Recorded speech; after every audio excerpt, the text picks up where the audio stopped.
लहान लहान हुतकुड्याचा सण कोणता झाला का तो कोणता सण डे डे डे हो प्रपोज डे. मग कोणता डे येते हग हग डे. त्या दिवशी असे दुसरा चॉकलेट डे. मग किती किस डे काय ले लाता खाले एक या लहान लहान पोट्ट्याचा मोठ्या मोठ्या पोट्ट्याचा भागवत शब्दच आहे ना. Kiss day chocolate day teddy day. 7 दिवस त्याचा सप्ताह राहते. सप्ताह बसते सप्ताह भागवत सप्ताह. आणि शेवटल्या दिवशी राहते व्हॅलेंटाईन डे. मग राहते भव्य महाप्रसाद. तिथे राहते दारभाजी म्हणजे चॉकलेट डे. तिथे राहते पोया भात टेडी डे. साऱ्या डेचा सत्यानाश करून टाकते. मग आय लव्ह यू कुठं मरते तू घेणं ना देणं लाटा खाऊन येणं. याने म्हणते काम न धाम उघड्या अंगाले घाम. मी म्हणतो का तुले एवढे डे करायचे आहे. शिवजयंतीचा एखादी डे आहे ना त्याच्यामध्ये जर याले म्हणलं का थोडीशी सतरंजी टाकायला ना. इथं जर बायाले कीर्तनाले बोलावलं तर बायाले म्हणते का तिथं मग सतरंजी आहे का. मग माझ्या पायाले मातीच लागल. मग तू जर गेली वरत तर तुले मातीच नाही जा गाडायचं का. बायाले नोकरीला तुमच्या घरात एवढ्याच बाया आहे का. अजूनही काय काय बाया नाही आमच्यावर काऊन घुमत आहे.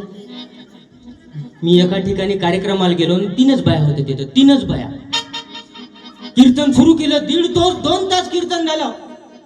बायाला म्हणलं काजी काकू म्हणलं तुमच्या घरात 3च बाया. कोणीच नाही बोले. पुन्हा अर्धा तास कीर्तन झालं. 2 तासाच्या वरत 3च बाया होत्या. काजी काकू म्हणलं तुमच्या घरात 3च बाया. कोणीच नाही बोले. कीर्तन संपल्यावर एक बाई माझ्यावर आली. काजी होई म्हणे का म्हणून राहिले म्हणे तुम्ही 3 बाया कोणाला म्हणून राहिले म्हणे. मी म्हणलं तुम्हाला काय म्हणता म्हणलं मी हाय म्हणून म्हणता म्हणलं आमची चुकी आहे का म्हणे. म्हणलं माझी चुकी असं तुमची चुकी नाही. मी म्हणलं कोणाची चुकी आहे. चुकी आहे म्हणे या कार्यकर्त्याची. यायनं मोठा भोंगा बांधला म्हणे वरत आणि तिथून माईकवर अनाउन्स करे म्हणे का आपल्या गावल्यावर कीर्तनाचा कार्यक्रम आहे तर तिथं शोभा आली पाहिजे. कार्यक्रम आहे बंदा गाव हिंडली म्हणे. तिनं शोभा भेटल्या म्हणे. शोभा आणल्या म्हणे आणि चंद्रकला शशिकला रविकला घरी झोपली. बरं शोभाई हसल्या ना चंद्रकला हसली. कोरोनाच्या बाद पहिल्यांदा हसल्या असं एवढ्या बाया. कोरोनामध्ये हसल्या तर दिसून पडे का रे. हसल्यावर दिसून पडे का नाही. नवरा हसल्या तर बायकोला नाही पता लागे. बायको हसली तर नवऱ्याला नाही पता लागे. अशा तोंडाले बांधूनच राहिले. कोरोना आपल्याकडे कोरोना आला ना. कोरोनामध्ये बांधून आपल्याकडे कोरोना आला ना. बापू तुम्हाला सांग रे कोरोना कुठून आला. चीन मधून. बरोबर जेव्हा चीन मध्ये कोरोना होता तेव्हा भारतातले पोरं गोष्टी करे नाही म्हणे आपल्याला नाही होत म्हणे. आपण म्हणे आपण लय दूर आहो रे म्हणे. चीन मध्ये कोरोना आहे म्हणे आपण भारतात आहो म्हणे. मग आला कोरोना भारतामध्ये. तेव्हा भारतामध्ये कोरोना होता तेव्हा पोरं गोष्टी नाही होत म्हणे. आपल्याला नाही होत म्हणे. आपण लय दूर आहो म्हणे. हे तिकडचे लोक म्हणे गेंडर खाते मेनक्या खाते त्याला कोरोना होते म्हणे. आपल्याला कोरोना होतच नाही म्हणे. मग आला कोरोना अमरावतीत. अमरावतीत जसा कोरोना आला तसं लागलं लॉकडाऊन. पोरग जर मुंबईला असेल तर त्याची येतपर्यंत त्याची त्याले माहिती. लॉकडाऊन मध्ये अरे लॉकडाऊन तर होतं. जसं लॉकडाऊन लागलं तसं ड्युट्या बंद पण पगार चालू होते. काही मास्तर लोक घरीच राहे. मस्त टीव्हीवरची बातमी ऐके म्हणजे 10,000 गेले. पण तू टेन्शन नको घेऊ म्हणे. कर म्हणे पूर्णाची पोळी आणि म्हणे तूप. जेव्हा कोरोना आला आपल्या अमरावती तेव्हा पूर्णाची पोळी होती आणि मग कोरोना आला वर्धेत, मग आला ह्यो भजन पापड, मग पुरण याचं बंद झालं, मग कोरोना शिरला हिंगणघाटात, मग खिचडीनं बेसन, मग खिचडीनं बेसन चालू झालं. जसा कोरोना शिरला आजनगावात तेव्हा कोणीच कोणाले बाहेर नाही निघू दे. मग जसं माहीत झालं कोरोना, प्रमोद भाऊच्या घराजवळ 2 पेशंट निघाले. संध्याकाळी बसले दोघे जण. नवरा बायकोले विचारते, काव म्हणे भाजीत मीठ टाकलं का नाही? तो म्हणे एक म्हणताना 2-3 वेळा टाकलं पण मला नाही लागू राहिलं म्हणे, बंदी तोंडाची चवच गेली. याचा अर्थ काय? अरे चीन सुखी असेल तर भारत सुखी राहील, भारत सुखी असेल तर अमरावती सुखी राहील, अमरावती सुखी असेल तर वर्धा सुखी राहील, वर्धा सुखी असेल तर हिंगणघाट सुखी राहील, आणि हिंगणघाट सुखी असेल तर आजनगाव सुखी राहील, आणि आजनगाव सुखी असेल तर बाजूचा सुखी राहील, बाजूचा सुखी असेल तर प्रमुख भाऊ सुखी राहील. मग याच्यावर संतानं कोणाचं सुख मागितलं? इतरांचं सुख नाही मागितलं. म्हणजे कोणाचं सुख मागितलं? स्वतःचं सुख न मागता इतरांचं सुखी मागितलं. म्हणजे नांदोत सुखे गरीब अमीर एक बताने, मग हिंदू असो ख्रिश्चनवा हो इस्लामी, स्वातंत्र्य सुखाया सकलावा दिवसूने हे वर्धे साधे, भारतात बदलू भावानी दिवसूने हे वर्धे साधे, हे सर्व पंथ संप्रदाय एक दिसूने मतभेद नसूने. या कोळ्या कळ्या माझी लपले ज्ञानेश्वर रवींद्र शिवाजी विकसता प्रकटातील शेकडो समाज महापुरुष. म्हणजे राष्ट्रसंत तुकडोजी महाराज ग्रामगीतेतून सांगतात, अरे छत्रपती शिवाजी महाराज होते म्हणून त्या माय बहिणीची इज्जत राखली. म्हणजे जिजामाता होती, ती जिजामातेच्या पोटात 7 महिन्याचा गर्भ होता, जिजामातेच्या पोटात 7 महिन्याचा गर्भ होता. तेव्हा एका महिलेंनी जिजामातेला प्रश्न विचारला की जिजामाता तुमच्या पोटात 7 महिन्याचा गर्भ आहे म्हणे, तुमच्या पोटात 7 महिन्याचा गर्भ आहे म्हणे, तुम्हाला कसं वाटते म्हणे? जिजामातेने त्या महिलेला उत्तर दिलं, माझ्या पोटात 7 महिन्याचा गर्भ आहे म्हणे, मला घोड्यावर बसून तलवार चालूशा वाटते म्हणे. अशी होती ती जिजामाता.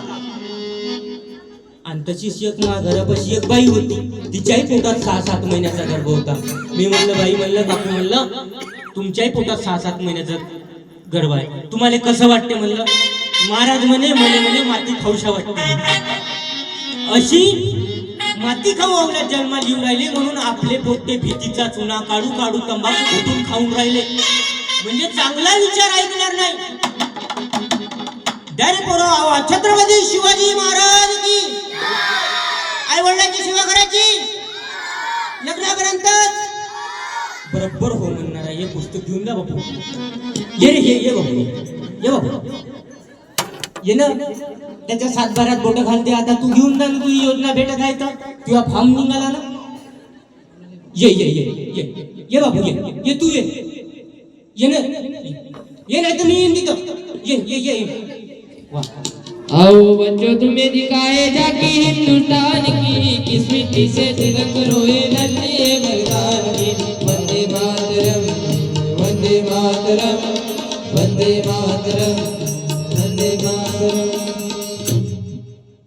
काय नाव तुझं? वंश. कोणत्या वर्गात आहे तू? 6वीत आहे. द्या आवाज. राष्ट्रसंत तुकडोजी महाराज की जय. छत्रपती शिवाजी महाराज की जय. आई वडिलांची सेवा करायची, हो. लग्नापर्यंत. हो. काय हो मावशी, झोप आहे तुझ्या 7-12चा आठव. तुझा कापूस ये चाले, तू कापूस येचू सोयाबीन सोंगू तुरी सोंगू पुरी बेधन होते. झोप आहे तुझ्या 7-12चा आठव.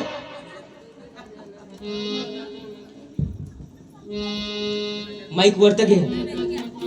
आई वडिलांची सेवा करायची, हो. लग्नापर्यंतच शेतकरी राजाला त्या आपल्या दादाला वावर फुट गया मारवर कापूस ये चाले चाल सोनी कापूस ये चाले चाल व कापूस ये चाले चाल राणी कापूस ये चाले चाल शेतकरी राजाला त्या आपल्या दादाला वावर फुट गया मारवर हो कापूस ये चाले चाल काही लय कमी आहे यायला झोपा लागू राहिल्या म्हणून मी भजन कमी घेतलं. जेवढं सांगायचं आहे तेवढं सांगून देतो. उद्या हा कार्यक्रम आहे भंडारा जिल्हा तुमसर तालुका आणि ते त्याच्या पलीकडे आहे. तो तालुका भंडारा जिल्हा म्हणजे भातावर फेडला. तिकडं पोया कधीच नाही भेटत. आम्ही आमचा कार्यक्रम झाला आणि जेवायला बसलो आम्ही त्याईनं भातच आणला. जसं आम्ही गावात गेलो आता तेव्हा काही आम्ही तेव्हा लहान होतो. आमच्या फोटावर काही मिशी होतीच नाही. त्या बाई म्हणे आल्या का जी तुम्ही म्हणे. मी म्हणे असं काऊन म्हणते बा. मी मागं फिरून पाहिलं बाई जी नसन बाई का नाही म्हणे तुम्हालाच बोलता होती म्हणे महाराज म्हणे आल्या का जी म्हणे तुम्ही म्हणे. हो काही कोणता फरक नाही. जेवायला बसलो आम्ही. जेवायला बसल्यावर म्हणे महाराज म्हणे वरण घालू. बोलूच नाही वाटत. आमचा ड्रायव्हर तर बोलेच नाही अजिबात. म्हणे पोळी घालू. कोणीच नाही आम्ही बोलो. म्हणे भात घालू. कोणीच नाही बोललो. चुपचाप जेवण केलं. जेवण पूर्ण झाल्यावर म्हणजे आखरचा भात राहिला होता. मग आणला मिरचा. महाराज म्हणे तुम्ही काहीच नाही घेतलंय मिरचा तरी. मी म्हणलं आमचे गाडीवाले लय झाले सुनील भाऊ बेंदोर आमचे गाडीवाले. आणि हे जे तुमच्या गावात साऊंड आणले हे दोन्ही बॅटरी तुम्ही हे दोघे भाऊ डबल बॅटरी सिंगल पॉवर आहे. याच्याकडे पाहाल तर तुम्ही या काही 75चं एव्हरेज हे काही 100चं एव्हरेज. नाव काय भाऊ तुमचं. हा आणि टोपण नाव फपलू. अजब नाव ठेवले. नाही तर आजकालच्या पोराचे नाव ठेवते. पोराचं नाव ठेवते चिकू. अरे पोराचं नाव जर चिकू असेल तर त्याच्या मायले काय मोसंबी म्हणावं. मग त्याच्या मायचं नाव जर मोसंबी असेल तर त्याच्या बापाले काय संतर म्हणावं.